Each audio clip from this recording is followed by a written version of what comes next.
Insights, o podcast do Bradesco.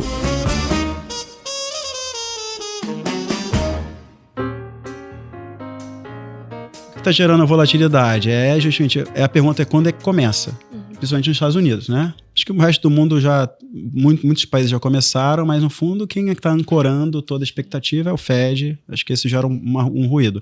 E a gente tem os nossos desafios extras aqui dentro, que pelo menos nas últimas semanas a gente tem todos esses desafios, tipo, como é que vão ficar as nossas instituições daqui para frente? Instituição fiscal, a gente está entrando num processo que vai discutir o orçamento no segundo semestre. Vai ter recurso para todo mundo? Não vai. Vai mudar a regra? Não sei. Mas a gente está realmente focado na classe de alternativos, que a gente acredita que o Brasil tem um potencial ainda enorme para ocupar, principalmente quando a gente pensa em gaps, né? E o Bruno conhece isso até da vida anterior dele, gaps de investimentos que o Brasil sofre, infraestrutura, imobiliário, agro, e o mercado de capitais acaba tendo um potencial de destravar parte desses investimentos. Olá, você acabou de ouvir alguns dos destaques de hoje. Eu sou a Juliana Maeda e este é o Insights, o seu podcast semanal com ideias que provocam um novo jeito de pensar. Atuar na indústria de fundos exige cada vez mais capacitação e uma visão ampla de mercado para trazer e acompanhar as tendências. Para falar mais sobre o tema, hoje convidamos o Christian Egan, CEO da Tivio Capital, a gestora de recursos independente com foco em fundos de investimentos alternativos de alto valor agregado e que se soma ao trabalho da Bradesco Asset no portfólio do Bradesco. Cris, seja muito bem-vindo ao Insights. Muito obrigado, Ju, um prazer estar aqui. E para participar desse episódio comigo está o CEO da Bradesco Asset, Bruno Funchal. Bruno, obrigada mais uma vez por participar desse episódio comigo. Obrigado, Ju. Prazer. E obrigado, Cris, aí, por estar com a gente aqui. Igualmente, Bruno. Cris, eu queria falar um pouco da história e da atuação da Tivio. Quando surgiu, qual o tamanho de vocês? Se puder você também comentar um pouco sobre a parceria com o Bradesco. Legal, Ju. A Tivio, ela nasce do chassi da antiga BV Asset, né, da antiga Votorantim Asset, que é uma asset icônica que começou no mercado em 1999. Hoje a Tivio tem 34 bilhões sob gestão, nos coloca entre as 15 maiores gestoras independentes de mercado e é uma asset focada em alternativos. Então as nossas fortalezas são imobiliário, energia e infraestrutura e crédito estruturado. A parceria com o Bradesco se originou em 2022. Em agosto de 2022, o Bradesco, então, compra o controle da BV DTVM e transforma em Tivio Asset. Eu cheguei mais ou menos um ano depois disso, ou seja, eu cheguei em julho de 2023, estou completando um ano agora à frente desse projeto. A gente vê uma indústria mudando muito, né? E a gente vê as tendências internacionais. Então, acho que uma evidência muito marcante, pelo menos lá fora, é isso. Uma tendência de cada vez mais surgir alternativas, né? E aí, acho que esse pode ser um pouco da história. Então, a BV Asset tinha um posicionamento, a Tivio vem com outra proposta, né? Qual é essa história? O que você está planejando para a Tivio e por que, né, desse reposicionamento? Acho que é uma ótima pergunta, Bruno. A Tivio, na verdade, ela tem uma origem de alternativos muito forte. A Votorantim Asset foi uma das primeiras assets a se dedicar a alternativos, lançou um dos primeiros fundos de crédito imobiliário, isso em 2010. Em 2011, o primeiro fundo de infraestrutura de renováveis listado em bolsa foi a Votorantim Asset que trouxe. Então, na verdade, a gente está usando essa plataforma e, de certa maneira, renovando algo que a Votorantim já tinha uma vocação muito forte. Como você falou, eu acho que o Brasil está muito bem ocupado de assets, né, de mutual funds, né, como se fala nos Estados Unidos. Assets são focadas em crédito líquido, em renda fixa, em fundos de ações. A Bram tem um histórico fantástico, né, de performance nesses produtos, e a gente enxerga a Tivio como uma plataforma complementar ao que você já encontra aqui no Bradesco através da Bram. Então, nossa ideia é fortalecer esses pilares, depois a gente pode falar um pouquinho algumas das contratações que a gente fez e algumas das ideias e dos planos que estamos trabalhando para lançar novos produtos em cima de uma plataforma que já tem aqui um histórico bastante interessante de alternativos no mercado. Só para complementar aqui, acho que um ponto que o Cris trouxe, essa questão da complementaridade, né? Então, você vê, a gente tem uma tendência muito forte lá fora, né? Os Estados Unidos, acho que é muito clara a questão de posicionamento para alternativos. Uhum. No Brasil, acho que a gente está tracionando, acho que ainda está muito pequeno, muito focado no mercado de private banking, né? De private, investimento para private, clientes private, mas a gente vê fora que isso tende a escalar.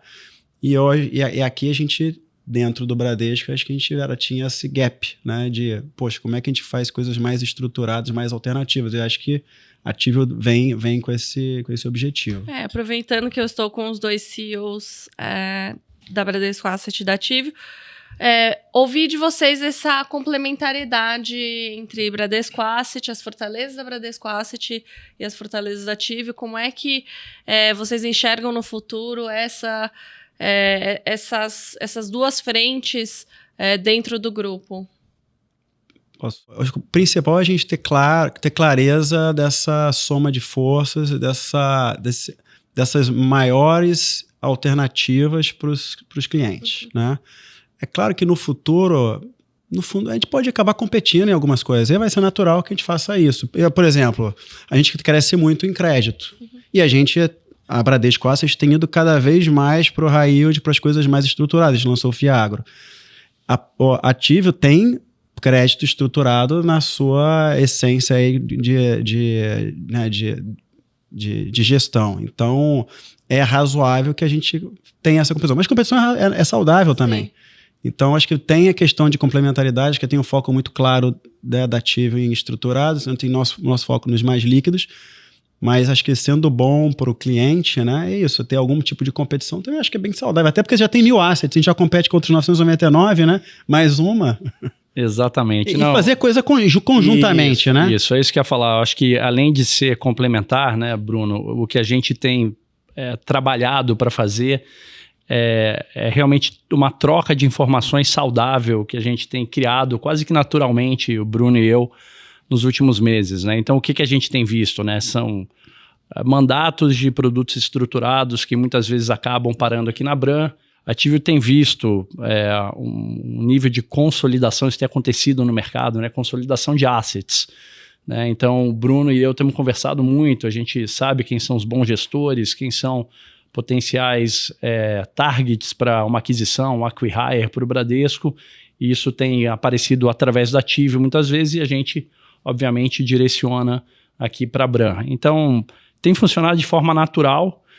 Como o Bruno falou, vão haver momentos onde vai haver competitividade. A Ativio é uma asset independente, então a gente tem um mandato no limite para fazer um pouco de tudo, mas a gente está realmente focado na classe de alternativos, que a gente acredita que o Brasil tem um potencial ainda enorme para ocupar, principalmente quando a gente pensa em gaps, né? E o Bruno conhece isso até da vida anterior dele, gaps de investimentos que o Brasil sofre, infraestrutura, imobiliário, agro, e o mercado de capitais acaba tendo um potencial de destravar parte desses investimentos.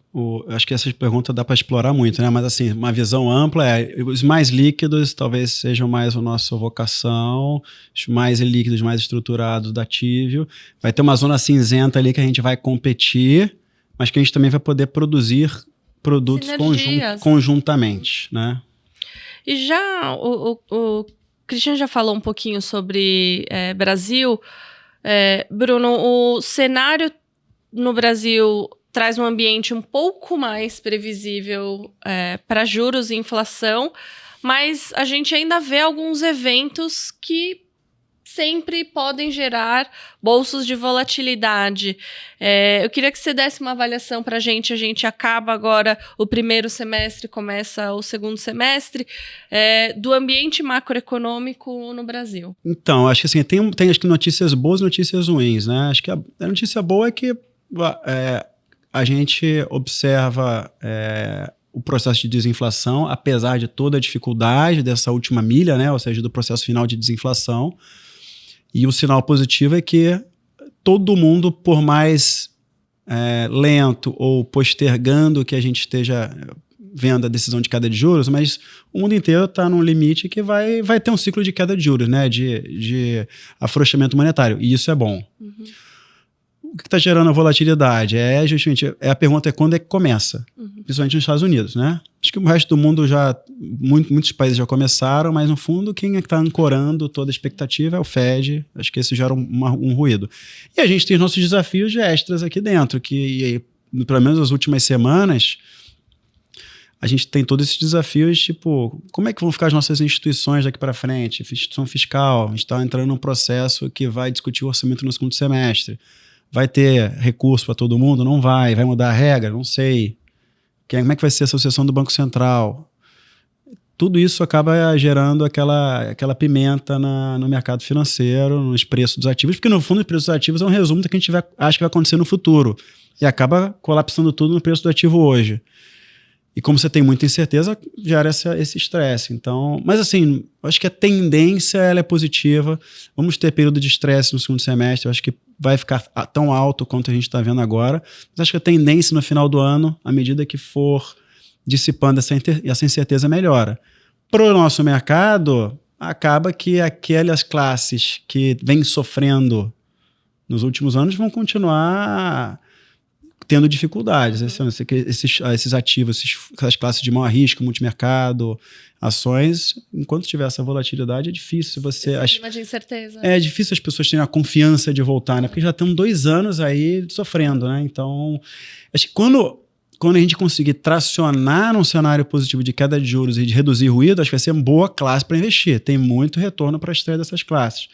Mas acho que a gente não vai ver muita demanda justamente por causa desses ruídos, dessa incerteza. Então, nesse clima de incerteza, eu queria ouvir a opinião de vocês dois, de repente começar com o Cris, sobre esse cenário atual. É benéfico para estar alocado em investimentos alternativos é sempre benéfico, porque traz diversificação e descorrelação. Mas, na sua opinião, dado o cenário atual, e com tudo que o Bruno comentou, qual a sua opinião sobre a alocação em alternativos? E depois, se o Bruno também puder comentar. Tá difícil competir com a NTNB longa, né? Isso posto, eu acho que você ainda tem uma gama de produtos que oferecem renda, né? Algumas delas incentivadas, então a gente vê um produto que tem tido muito sucesso dentro da Ativio, é o nosso fundo imobiliário de renda urbana. Esse é um fundo que tem 1,5 bilhão de patrimônio, ele é um dos melhores fundos do IFIX na janela de 6 meses, paga um dividendo já livre, né, de impostos de 11%, e é renda, ele tem pouquíssimo risco. A gente tem 70 imóveis distribuídos no Brasil inteiro, com contrapartes de altíssima qualidade, que pagam aluguéis mensais. Então aqui a gente é uma aposta realmente em produtos que têm uma garantia quase de renda, uma previsibilidade de renda mensal para a pessoa física, muito interessante. Então acho que esse é um tipo de produto que no momento que a gente vive de taxas muito altas, né, competir com CDI ou com NTNB ou alguns produtos incentivados, como o Bruno falou, coloca um desafio muito grande para você pensar em alocações de private equity de longuíssimo prazo, até mesmo de renda variável ou multimercados. Então, acho que assim, tem uma seleção de produtos de crédito estruturado que te garante, né, o que a gente chama no mercado de yield, né, ou seja, uma renda minimamente previsível, eu diria com risco relativamente controlado, que consegue oferecer retornos superiores ao que o CDI ou até uma NTNB longa oferecem hoje. Mas como o Bruno falou, o mercado está muito complexo e a gente realmente está aguardando uma melhoria mais para o final do ano, e eu acho que aí sim você vai ver um movimento de realocação de portfólios que volta a favorecer ativos de risco. A gente não está vivendo esse ambiente hoje. E só complementando, acho que quando a gente está falando de investimento, a gente tem que olhar a longo prazo, né? Sim. Então, Assim, curto prazo sempre vai ter volatilidade, sempre vai ter A discussão, esses será ruídos. que tá caro, tá barato? Então, Sempre assim, é bom para você investir, olhar para longo prazo. Então, ter um pouco de B, ter um pouco de alternativo, ter um pouco de ações, offshore. Faz sentido. E agora, não adianta você querer ter sempre resultado no curto prazo. O que você tem que ter é olhar o seu objetivo de longo prazo e com essas classes, quanto mais classe, melhor. E o alternativo tem o papel dele para entregar também um retorno de qualidade, né? Ou seja, no longo prazo, acho que faz todo sentido. E o Cris tocou num ponto também. Você tem questão de benefícios tributários. Claro. E não só imobiliário, né? Mas você tem outras classes que são cada vez mais importantes. Então, o Cris falou de infraestrutura. Eu queria passar para ele. O que você acha do investimento, né, dos fundos de infraestrutura? Qual o papel dessa classe? O que você pode dizer? Se tem alguma coisa preparando? A gente está olhando muito essa classe de ativo. Ainda é uma classe subrepresentada no Brasil, né? Quando você pega o estoque de fundos de infra, apesar de ter crescido muito nos últimos 12 meses, a gente está falando de 14 bilhões de reais. É muito pouco. É pouco.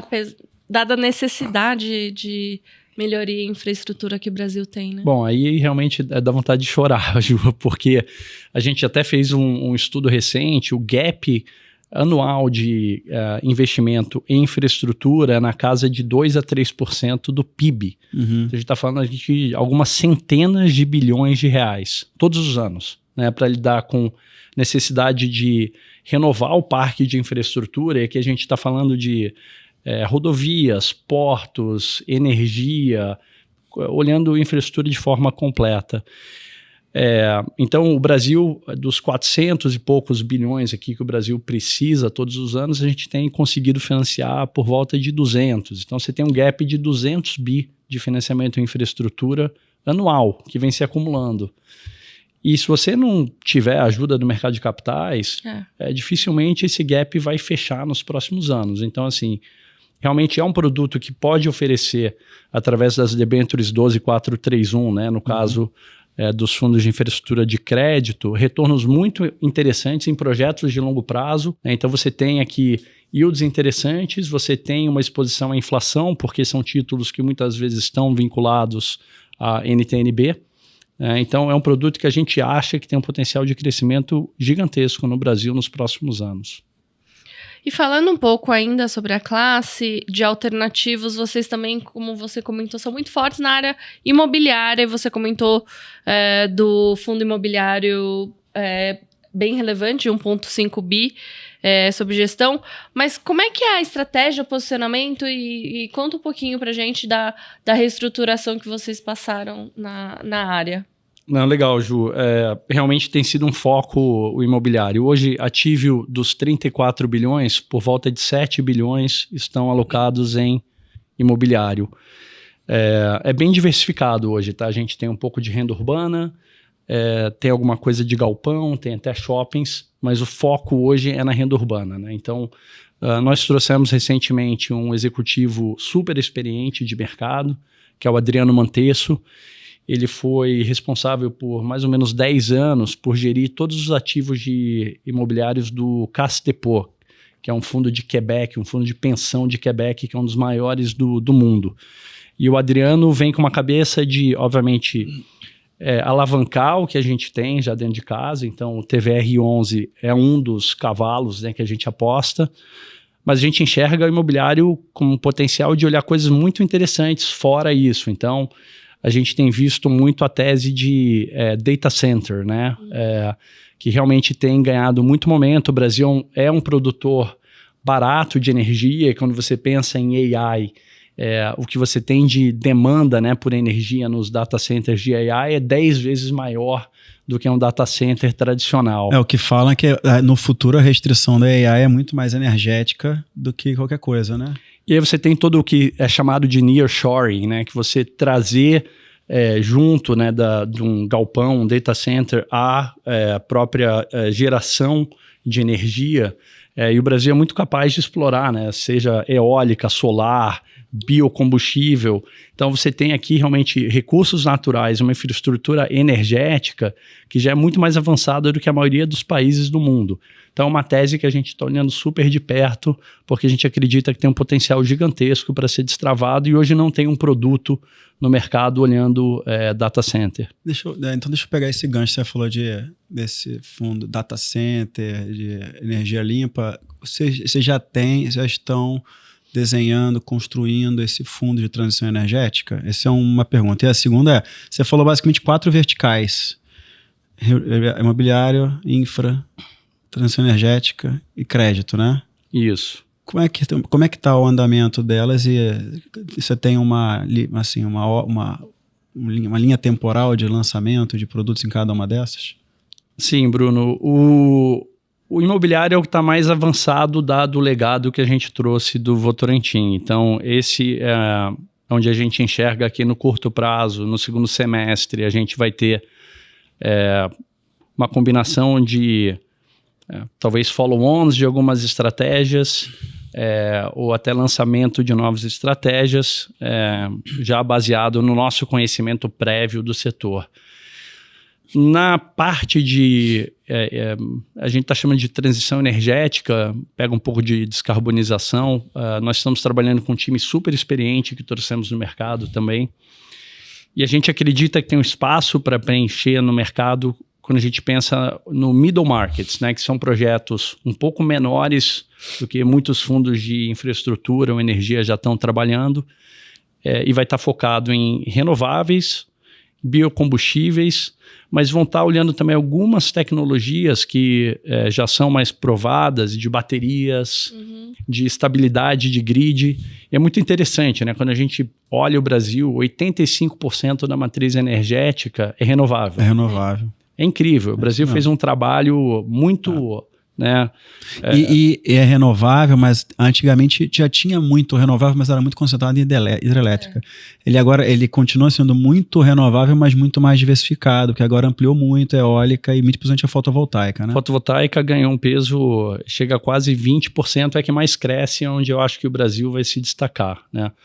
Isso também acabou acontecendo ao mesmo tempo que o preço da tecnologia caiu muito fortemente. Então, para você colocar um projeto de GD solar de pé, não demora muito mais do que 6 meses. Então, muitos deles já nascem com o que a gente chama de PPA, que são os contratos de venda já pré-estabelecidos, de com longo contrapartes, prazo, né? Exatamente, de longo prazo, contrapartes, né, AAA, então isso tudo acaba criando um produto de renda super interessante. Então a gente está focando muito nesse ecossistema de médias empresas que fazem um bom papel nesse ecossistema, mas a gente vai explorar um pouquinho também de, talvez, não tecnologias, mas outros capítulos dessa novela que já são o que a gente chama de geração 2 da transição energética, né? Que tem a ver com estabilidade de grid, baterias, que são demandas... O que é estabilidade de grid? O que acontece é o seguinte, Bruno, quando você pensa, né, à medida que você vai adicionando essas energias renováveis, são energias que não são estáveis, né? Você não tem... o solar é instável, a própria eólica é estável. Então, você tem momentos do dia que a carga nas linhas de transmissão elas são muito altas e você começa a ter instabilidade nos grids, nas linhas de transmissão, até nas distribuidoras. Então, você tem que lidar já com tecnologias que consigam lidar com o aumento expressivo dessas energias no grid e manter esse grid estável ao longo do dia. Então, como é que você faz para ter o excesso de energia renovável que você gera ao longo do dia, por exemplo, no caso da solar, ser usado durante a noite, quando você não tem a geração? Você vai precisar de baterias, grids inteligentes e assim por diante. Legal. A gente tem aqui na nossa área, nosso time, FOFs de alternativos. E como é que vocês acreditam que esse tipo de produto podem trazer ou representar algumas boas teses de investimentos? Eu acho que é fantástico o que a Bram vem fazendo no mundo de FOFs. Eu tenho acompanhado já há tempos o trabalho do Adilson e do time. O Luiz Eugênio especificamente, né, que é responsável pelo FOF de alternativos. Eu acho que ele é um produtaço para a pessoa física que quer começar a alocar em alternativos, mas ainda não tem a experiência de poder escolher exatamente que tese ou que produto ele quer ter exposição. Né? Porque alternativos é uma gama super ampla de produtos. Em alternativos você tem crédito distress, você tem imobiliário, você pode ter o private equity tradicional, né, que compra controle de empresas e aí faz uma reestruturação e depois vende. São produtos com ciclos de vida muito diferentes. Complexos, né? São produtos complexos. E aí quando você compra o FOF, de certa maneira, você está comprando um pacote disso tudo, né? Com risco bastante diversificado. Então, eu acho que é muito inteligente para a pessoa física que quer iniciar uma jornada de alternativos, alocar num FOF que tem essa diversificação. Bom. Vende bem, Bruno, o teu produto? Super bem. Obrigado. A Dilson vai estar correndo risco. E falando sobre ESG, você já comentou um pouquinho sobre o produto de descarbonização. Como é que vocês incorporam? Porque um dos pilares nossos aqui da Bradesco Asset é ter essa análise ESG em todos os papéis e todos os gestores que a gente investe e compra, né?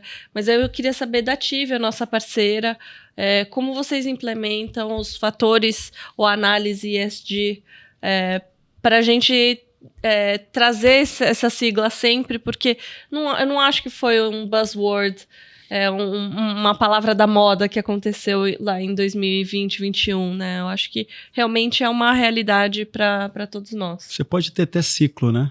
Talvez a gente esteja num ciclo, talvez de dificuldade, mas acho que a tendência, inclusive olhando para as futuras gerações, é o peso muito grande na questão de sustentabilidade, né? Eu acho que o ESG ele nasceu de um jeito, ele vai evoluir, né, ao longo do tempo. Talvez hoje a gente esteja num momento de reflexão sobre o que foi a fase 1 do ESG e como é que ela vai precisar evoluir no futuro, principalmente para lidar com a questão de sustentabilidade, como é que conversa com metas estabelecidas por alguns governos, etc. Na Tive, tudo que a gente faz passa por um score ESG. Então, a gente tem uma nota para todas as empresas que a gente investe. A gente usa uma metodologia da KPMG, junto com uma metodologia interna nossa. E, ao mesmo tempo que a gente cria um score de fortaleza financeira, de estratégia, a gente tem um score que tem um peso tão forte quanto todos os outros indicadores, que é o ESG. Então, eu diria que hoje a gente não toma nenhuma decisão de investimento sem considerar o rating ESG. Porém, eu só quero deixar isso claro, nós não somos uma gestora ESG. Sim. Nós incorporamos isso, mas a nossa decisão é procurar retornos sustentáveis de longo prazo. A gente não aloca recursos com o objetivo de maximizar exposição em empresas que tenham o maior score ESG, que é um pouco diferente. Algumas gestoras se propõem a colocar o ESG como o principal fator para alocar recursos. A gente não utiliza a metodologia dessa maneira. Mas aí, por exemplo, você usa a metodologia, aí você falou, se tiver um rating muito alto, não quer dizer que eu vá alocar mais. Se tiver um rating muito baixo, quer dizer que você Ficamos proibidos de alocar.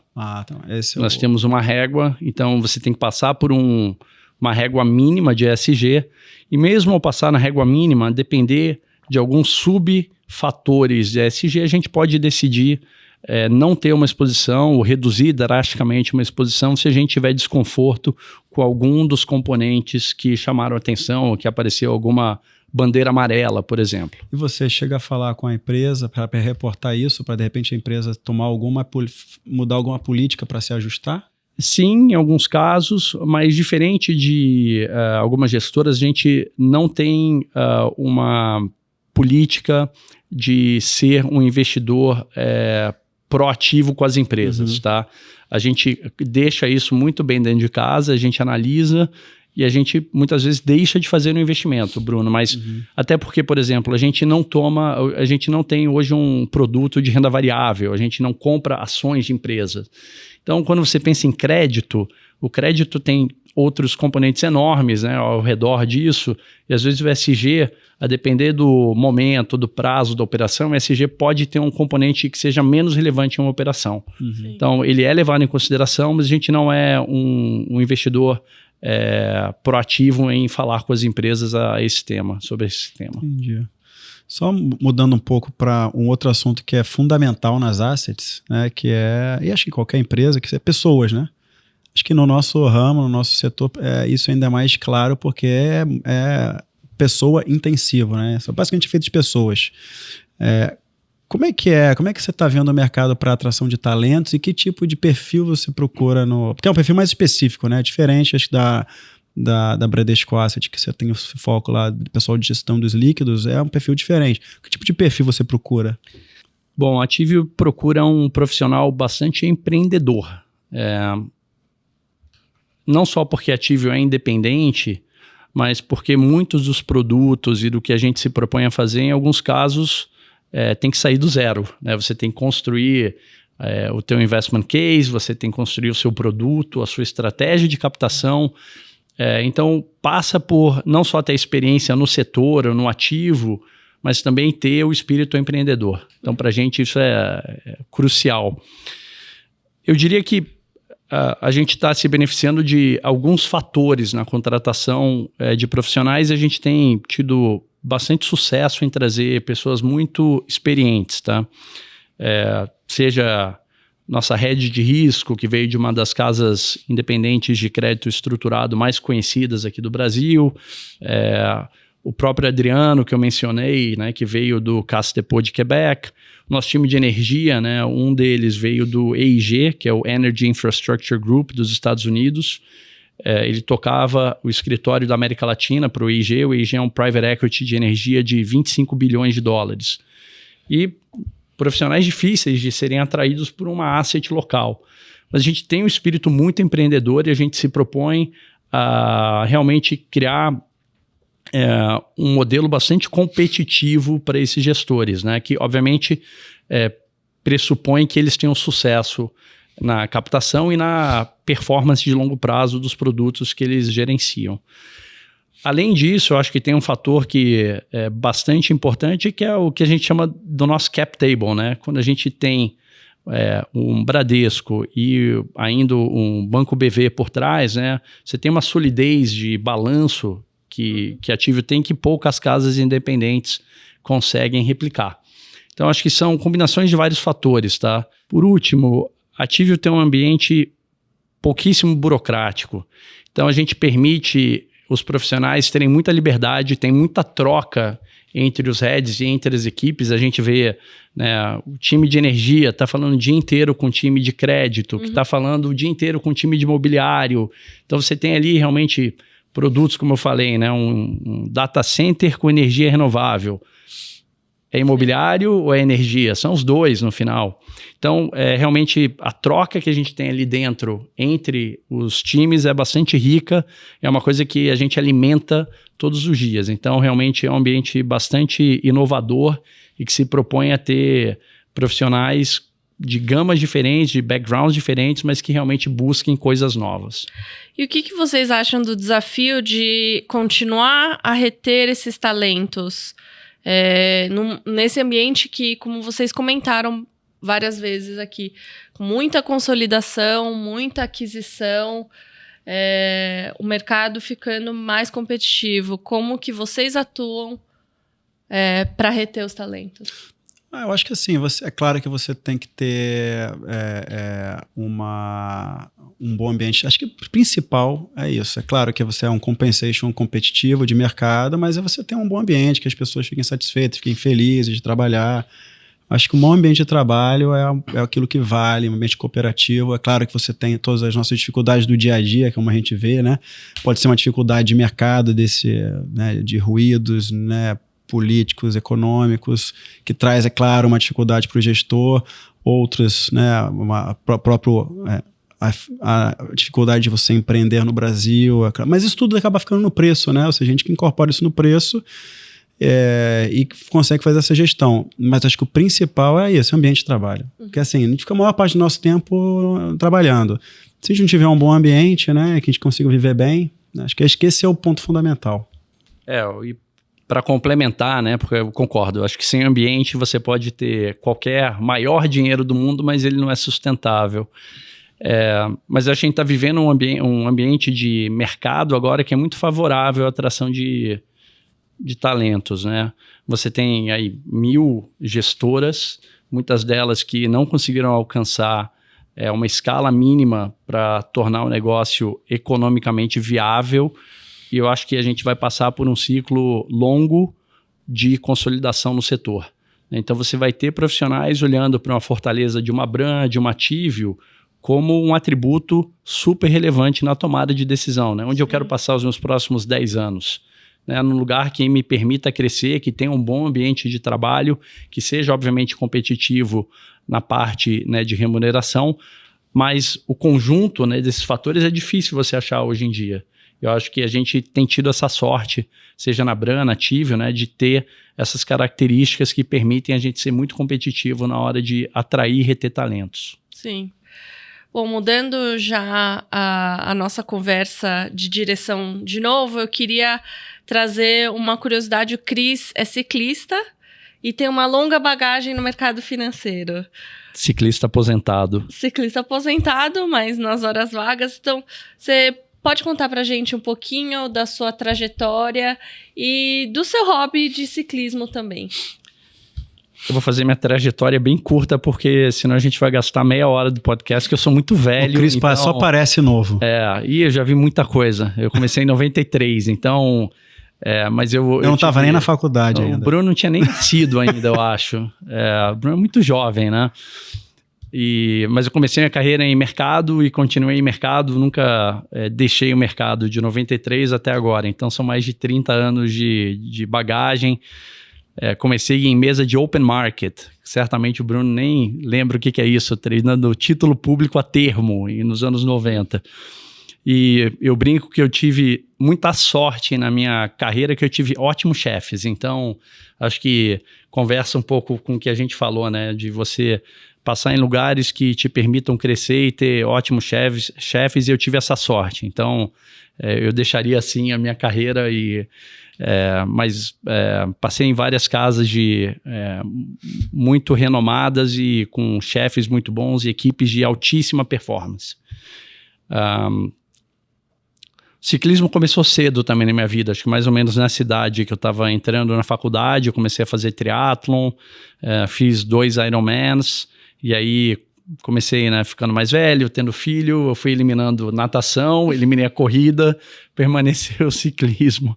Então é o esporte que eu me dedico, e acho que ele tem um paralelo muito grande com o mundo de investimentos, né? Eu faço ciclismo de longa distância, então você tem todo o aspecto de endurance, né? De disciplina, de acordar cedo, treinar todo dia, com sol, com chuva. E isso é muito parecido com investimento de longo prazo, né? Você tem que acordar todo dia cedo, ter a disciplina de investir, saber qual é a hora correta de comprar um determinado ativo, a hora de vender esse ativo, e ele tem muitas semelhanças na disciplina de treino de longo prazo, assim, de longa distância. E então é o meu amor, além da minha família, do meu trabalho, o meu amor são as minhas bicicletas. E aí tem a brincadeira, por último, só que qual o número certo de bicicletas, né? É N+1. Sendo que N é o número atual de bicicletas. Uhum. Então, sempre você está procurando uma nova. Eu tenho que dar uma desculpa para minha esposa para cada bicicleta nova que eu compro. Se você tiver uma mais velha que você queira vender baratinho... Depois a gente negocia baratinho, que é difícil, Bruno. Muito bem, a gente está encerrando a nossa conversa, e no Insights, o Bruno já sabe, a gente tem uma tradição de pedir para os nossos convidados uma dica cultural, um livro, um filme, uma série, o Tour de France. Imperdível.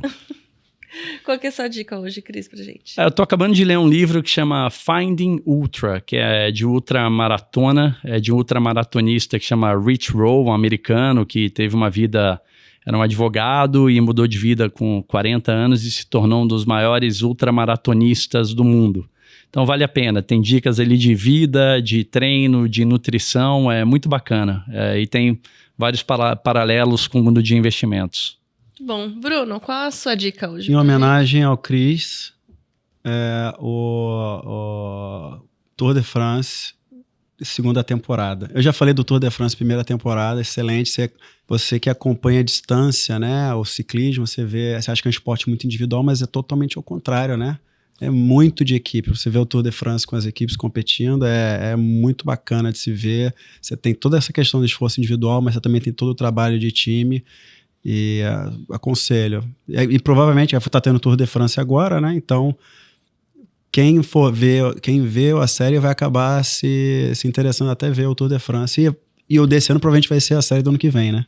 Exatamente. Essa é uma série que passa na Netflix, né? Então, a segunda temporada dessa série, ela se passa no Tour de France de 2023. Isso. E você vê todo o bastidor de time, né, de cada desafio pessoal. É bastante complexo, é muito mais complexo do que a gente imagina olhando na TV. É muito bacana. Ótimo, obrigada. E eu quero agradecer a presença do Chris Egan, CEO da Ativio Capital. Chris, muito obrigada. Obrigado, Bruno. Ju, prazer estar aqui com vocês. Que seja o nosso primeiro de muitos. Assim espero. E Bruno, obrigada por dividir o Insights comigo de novo. Obrigado, Ju. Obrigado, Cris, aí por ele trazer essas novidades. A gente espera outros insights com mais novidade, né? Com bastante novidade da Ativio. Segundo semestre, estamos de volta. E para você que nos acompanha, já sabe, tem Insights novo toda semana nas principais plataformas de áudio, no canal do YouTube do Bradesco e também no Instagram, no perfil podcast.insights. Siga a gente e fique por dentro das gravações, dos bastidores e muito mais. Até! Tchau!